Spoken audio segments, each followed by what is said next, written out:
Bueno, hermanos, muy buenos días. Qué gusto es para mí poder estar aquí con ustedes para compartirles un pequeño mensaje y agradecer también a la Presidencia de Estaca por lo que hacen. Les amamos, yo creo que todos les amamos y estamos muy agradecidos por el servicio que ellos nos prestan. Quería contarles la historia. Hace poco estaba yo sentado en mi casa cuando de repente mi hermana me llamó. Ella casi nunca me llama y me llamó y tenía que contarme una noticia. Me preguntó si yo conocía a un jovencito llamado Juan. Y cuando me preguntó por Juan, claro que yo lo conocía. Cuando yo tenía 8 meses de bautizado en la iglesia, ah, tuve la oportunidad de conocer a este joven y porque me llamaron como primer consejero de la presidencia de Rama. Recuerdo que en ese momento tenía mucho menos experiencia de la que tengo ahora y la verdad no sabía mucho lo que estaba haciendo en este llamamiento, pero recuerdo que con el presidente de los hombres jóvenes dijimos que nos íbamos a poner en la tarea de hablar con este joven, de ayudarlo, de mirar sus necesidades y de poder mirar qué estaba pasando con él.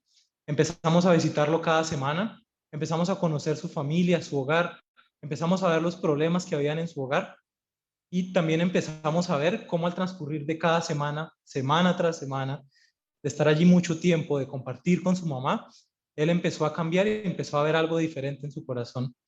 Lastimosamente, a los 4 meses de estar con él, yo partí para una misión y quien era el presidente de los hombres jóvenes cambió de ciudad y no volvimos a saber de él. 2 años después de regresar de mi misión, uh, llegué a casa y como dice en Mateo 23, en Mateo 12, perdón, dice que los afanes de este mundo, ¿cierto? En la parábola 13:22, perdón, que los afanes de este mundo uh, me llevaron a mí a pensar en otras cosas y me olvidé de Juan, no lo recordaba. Y desde el momento en que mi hermana me llamó, habían pasado casi 6 años y efectivamente recordaba quién era Juan, pero no sabía nada de Juan. Las noticias que me dieron de él era que él había fallecido. Me preocupé en ese momento un poquito más por su vida y me enteré de que había dejado un hijo pequeño y que había decidido no querer nada más con la iglesia. Cuando eso pasó, llegaron a mí las palabras que el presidente Monson citó del poeta John Greenleaf. De todas las palabras habladas o escritas, son estas las más tristes. Podría haber sido. Así es, mis hermanos, podría haber sido. Yo seguramente pude haber hecho algo muy diferente, pero no lo hice. Había pasado mucho tiempo y me había olvidado de aquel joven porque tenía las excusas perfectas para haberme olvidado de él. El Señor, pensando en esto, me hace acordar de una escritura que se encuentra en Doctrina y Convenios 123:11, que dice, y me gusta esta escritura porque el Señor lo que nos va a decir aquí no es como y os doy o escogeos, sino que el Señor nos dice, y además es una obligación imperiosa. O sea que el Señor nos está diciendo que nosotros, los hermanos que estamos hoy aquí reunidos, tenemos una obligación, que esa obligación es imperiosa, o sea, que es una necesidad, que es algo urgente que debemos hacer. Y dice que esta obligación imperiosa la tenemos para con la generación que va creciendo. O sea que el Señor nos está diciendo, mis hermanos, y esto me gusta mucho, que nosotros no tenemos algo para escoger, sino que tenemos algo que es una necesidad, una obligación que todos nosotros los hermanos de la iglesia tenemos que cumplir. Y esta obligación es para con los jóvenes que van creciendo, con nuestra generación que va creciendo. Y la pregunta es, ¿por qué? ¿Por qué hay una obligación con ellos?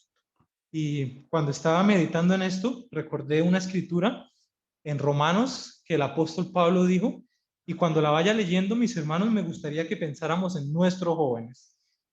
Y dice, ¿cómo pues, Romanos 10:14, cómo pues invocarán a aquel en quien no han creído?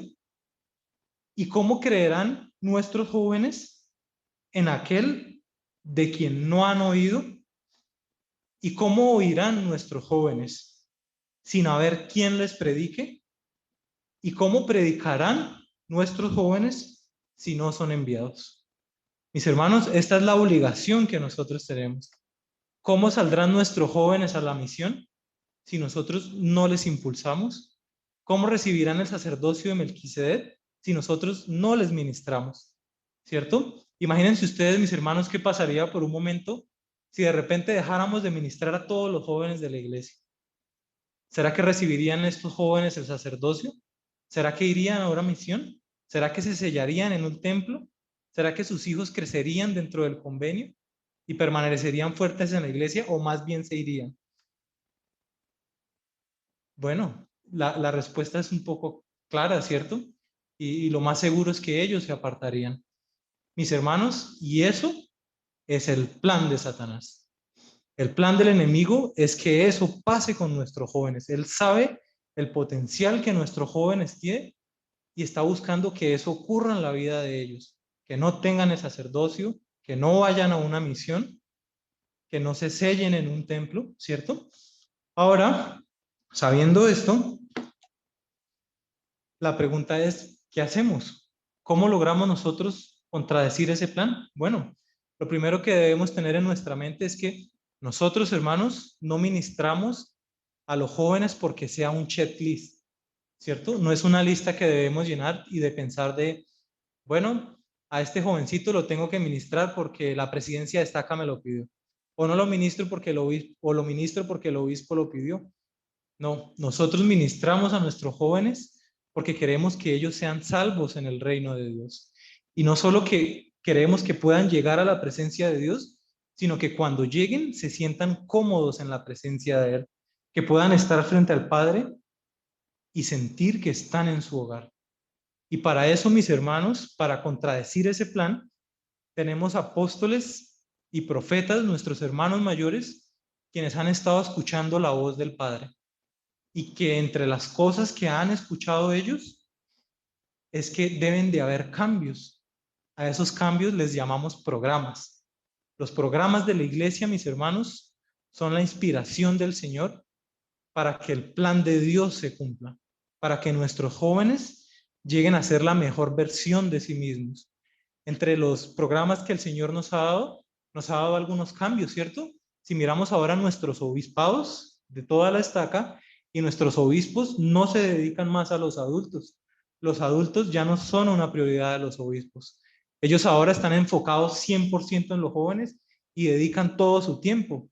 Y nosotros como adultos también entendemos la nueva responsabilidad del obispado y nos apoyamos en el presidente del quórum y en la presidenta de la Sociedad del Socorro.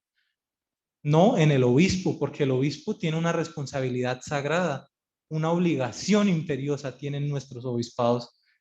Ahora, también el Señor ha dicho, bueno, vamos a cambiar algunas cosas. Se creó ahora el Consejo de Barrio para la Juventud. Es algo que en cada barrio se debe estar haciendo al menos una vez al mes. También hay un nuevo programa que es la Guía para Desarrollos y Jóvenes, donde nuestros jóvenes se ponen metas espirituales, intelectuales, sociales y físicas y aprenden allí el arte de crecer. También nuestros jóvenes ahora participan de la obra misional, están en comités, ¿cierto? Imagínense los jóvenes participando de un comité de obra misional al lado de un consejero del coro y una la consejera de la Sociedad del Socorro y el líder de la obra misional. Bueno, en la estaca no hay líder de la obra misional ya, pero imagínense ese momento donde nuestros jóvenes están decidiendo qué va a pasar con la obra misional y con la obra del templo de historia familiar. Ahora, hay muchas cosas que ellos tienen que hacer, ¿cierto? Tienen que ir a seminarios, tienen sus actividades cada sábado, tienen el Consejo de Barrio para la Juventud, las reuniones de quórum, y esto parecería que pudiera ser un poco agobiante, pero los programas, mis hermanos, no agobian. Los programas del Señor no son tampoco un checklist que llenamos, que decimos, listo, este joven llenó el programa, sí, sale, siguiente joven. Los programas no son para ir una lista por lista mirando qué nos falta, pero sí son más bien un medio en el que podemos ayudar a que nuestros jóvenes lleguen a sentirse cómodos cuando tengan que ver al Padre frente a frente.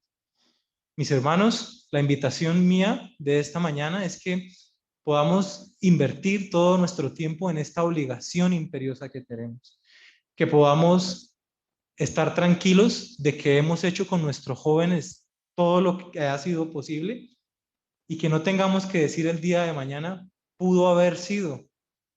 Qué tristes palabras. Ojalá que podamos decir, que podamos estar un día aquí sentados todos, cuando todo esto se normalice y ver a nuestros jóvenes entrar por la capilla, hechos todos unos hombres con sus esposas y sus hijos sellados en un templo y poder decir, sí fue. y comparto esto con mucho amor en el nombre de Jesucristo. Amén.